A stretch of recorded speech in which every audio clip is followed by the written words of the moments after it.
Shalom, Yasharal. This is Lamad, and I just want to clarify some things.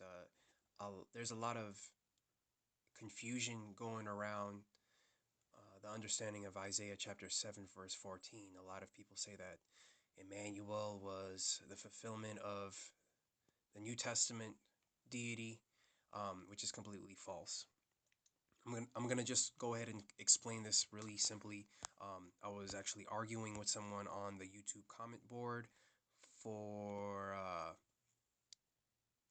little bit of some time, and they asked me to. They say, "I challenge you to prove that Emmanuel came during the reign of King Ahaz. Prove it with scripture." And I went ahead and did that. And he was also being facetious by saying, "Where's my high priest? Where is my altar for sacrificing?"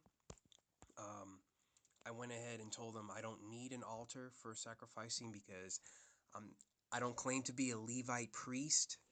I don't. That's above my pay grade as an Israelite. I don't carry out animal sacrifices, and also the scriptures also say that in Hosea chapter 6, verse 6, the Most High desires mercy and kindness, not sacrifice. I don't need an altar. As well as Psalms chapter 141, verse 2, the lifting up of my hands be the evening sacrifice. I don't need an altar to lift up my hands and pray to Yahweh. Okay, but I'm digressing just a little bit. I'm just covering my bases. So he asks me to prove that Emmanuel, he challenges me to prove that Emmanuel came during the reign of King Ahaz. And we're going to go ahead and do that right now. Okay? And then here's my reply. I say, read the book of Isaiah in context and keep going. King Ahaz was contending with King Pekah and Rezin. Isaiah prophesied that before the child Emmanuel would understand good and evil, King Ahaz's enemies, Pekah and Rezin, will no longer be a threat. Isaiah chapter 7, verse 16 talks about this. You can look it up yourself. Before the time the child would know good and evil. Okay? If you go to 2 Kings chapter 16, verse 5, this was a fulfillment of the prophecy that Isaiah spoke about in Isaiah chapter 7, verse 14.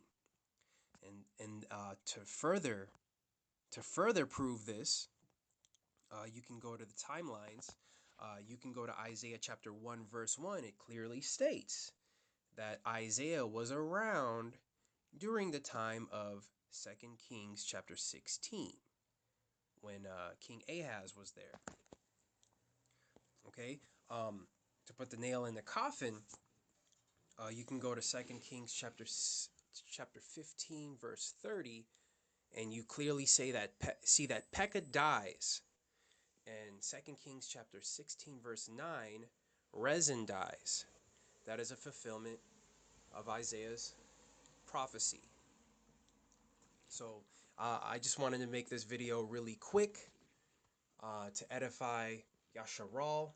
If there is any confusion about what Isaiah was prophesying, I just wanted to throw this in this quick video, pretty much reading what I was replying on the comment boards. That's all I have. Not a super complicated lesson, but complicated in the minds of people who do not read the scripture, who just believe the hearsay that's been going on. So I just, with that, I'm gonna sign off. Shalom. All praises to Yahweh, who is Akkad. Shalom.